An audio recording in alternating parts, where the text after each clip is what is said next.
Hi guys, I'm Senna. How you doing? I'm Paris. I'm Hakeem. And we're the top three, and we're here today to talk to you guys about, misogyny and hip hop, and misogyny and patriarchy in the hip hop culture. So the song that you just heard was produced and recorded and everything written by us, and the topic, the main point that we want to get across is misogyny in hip hop. Hip hop, definitely. Yeah, so it's basically misogyny in hip hop. I played the role of the misogynistic, rapper trying to highlight this girl. Of course, I'm the girl. Yeah, that he was feeling, but his pride got in the way, and then he just started speaking disrespectful. He started speaking disrespectful off of like hurt emotions, and hurt people. But also it ended up becoming somewhat of a battle rap. I like to call it on the track. But it was more of a, I'm not going to let you just sit here and disrespect me. Like a lot of women in the hip-hop culture, whatever, like Lil' Kim, Nicki Minaj, even Cardi B now on the scene, we have to learn how to stand up for ourselves. They're so strong or whatever, but it's like if you're too strong, Nicki Minaj said it best. If you're too strong, too powerful, I could be doing the same thing, like she said, I quote, as Lil Wayne. I'm too strong, I'm too powerful, then I'm looked at as a bitch. But he's looked at as like a boss. What's the difference? I don't get the correlation. Exactly. That's what it is in hip hop. Sad to say, it's like there can't be one female. There could only be one female queen, as you could say, but everybody else could be hip hop moguls. Jay-Z, you got P. Diddy, you got 50 Cent, and they're all the goats in their right respective. But it's like, why can't women be? Why can't women be nice lyricists? Why women can't be elite? Why women can't be the same just as men? It's not equal. And you can just look at the videos that portray women too. You never see males out here. How many songs? Not even to cut you off, bro. But like, how many songs can you literally talk about women uplifting? Wale, like we were talking about when we were rapping. He's like one of the exactly, because he's like one of the only few rappers. And he's not even like really. We all know him like in hip hop culture, in the black community, stuff like that. He could be way bigger than what he is, but he's a type. He never likes to disrespect women, especially women of color, in his songs. But he won't go the way he needs to go because he's not out here, being blatantly disrespectful. And in my role in this song, I was more of the educator, the guru, and I was mainly talking to them, saying that we need to look at the bigger picture and uplift the black community, uplift our black queens, black kings, and we just need to continue to grow.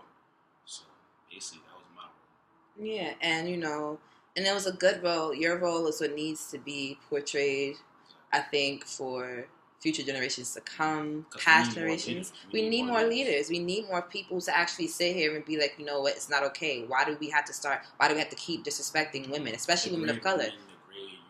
For what? And it's like, and you guys get upset when women fight back, or you know what I mean? Like, it's like, oh, you stay in your place. We're objectified. A strong, powerful woman is really something that's a force to be reckoned with, but that's also, it makes people uncomfortable. A strong, powerful woman is very powerful, So when we call y'all bitch hoes, we're trying to degrade you, and we shouldn't be. That's just how we're taught. The environment we came up in, the environment we lived around. And it's just fine. It's like nurture. No, it's nature over nurture sometimes. Yeah, nature over nurture, because basically everybody wants a woman to be submissive. Exactly. They want them to be submissive. Oops.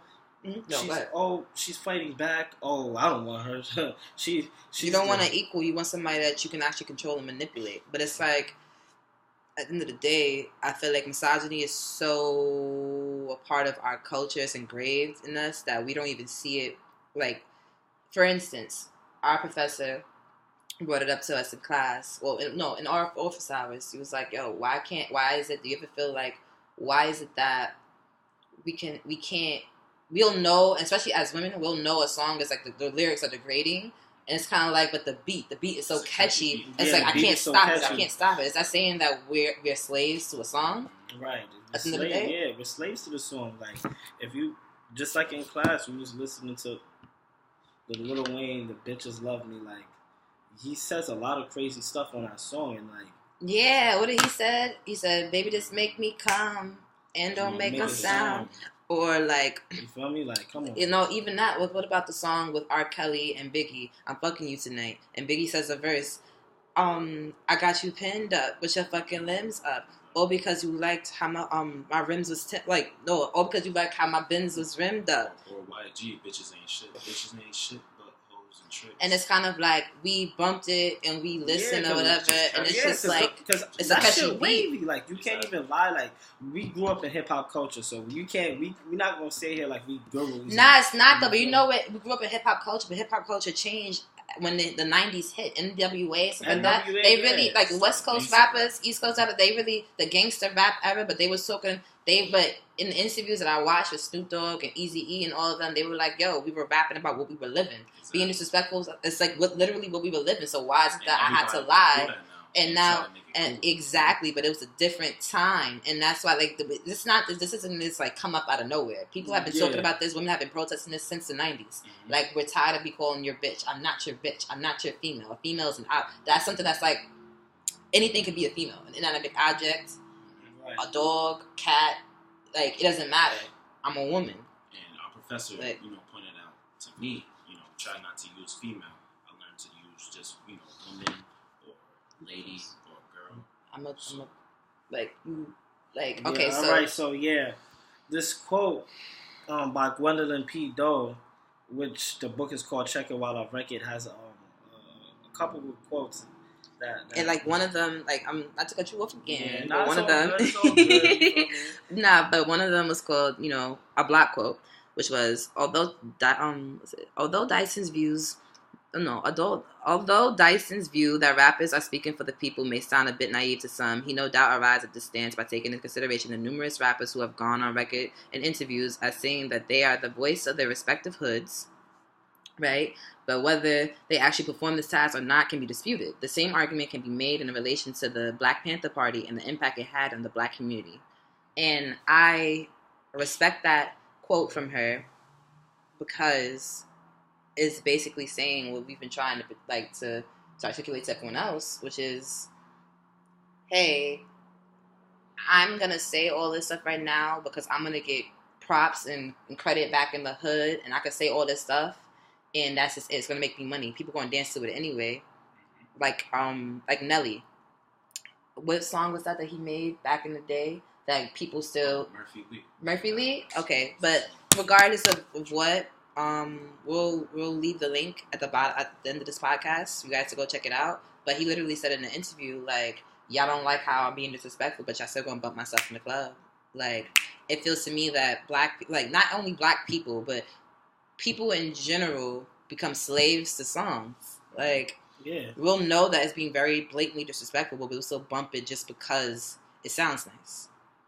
And then we become slaves to songs. We start living how the song is. Like bitches ain't shit. And we forget, and then it becomes it becomes embedded in us, and then it's kind of like at the end of the day, it's like, wow, I just said that. Like I just said that. Like fuck you, bitch. Like da da da da. I'm like, wait, hold on. Fuck you, bitch. Hold on. Like, and it's not really a rapper out there that I know of. Yeah, you guys could check me up on this, but I haven't heard a rapper that hasn't tried to bring out like the goodness of like our people, like Black women. Like Black women are the nurturers of this culture. We started this hip hop stuff. Without women, we wouldn't be here. Exactly. You feel me? Black women started this. Like you feel me? So I just found how it's crazy how like patriarchy and misogyny just happens. Like so. But we're gonna wrap it up now. But we just wanted to really. Like the moral of the story and the goal that we wanted to really accomplish with the song, we worked really hard on it, which was to really have everybody get a clear-eyed view into the everyday life, because we were rapping about what we know. Yeah. What we hear, what we know, whether it's us directly or it's our friends, relatives, regardless. It was our kind personal of like, experience. Exactly. And it's like, if you live vicariously through us through the song and you listen to what he's saying at the end of it, we want you to take away from this is that what you say affects people, whether it's going to affect you directly, affect somebody else out here, because what we could be saying, oh, this is a joke, a random man can walk up to a girl like, fuck you, bitch, like, and it's like, oh, but I heard my favorite rapper saying this, so it's cool, it's true. I want to say it, and it's not okay. So we're trying to set this, like, to set the standard, set a new precedent. Like, you know, stop just disrespecting women. Stop saying everything that you feel like you can say, because what you say can affect people. You know what I mean? Affects the generation, affects the youth. This is generations to come. Yeah, Gangster rap came into the scene in the 90s, and this is going on now. That's about 30 years later, 29 years later. Yeah, like come on, we're almost in the 2020s, and we still doing the same thing. Same thing. Nothing changed. When are we gonna learn? I mean, until we get in control of hip hop, like us as like a people, it's gonna just keep continuing it. Our whole point was just to give the perspective from the song and just to teach. But again, we gotta lead, be together, and never separate. Right. Facts. Top three. We're the top three. Done.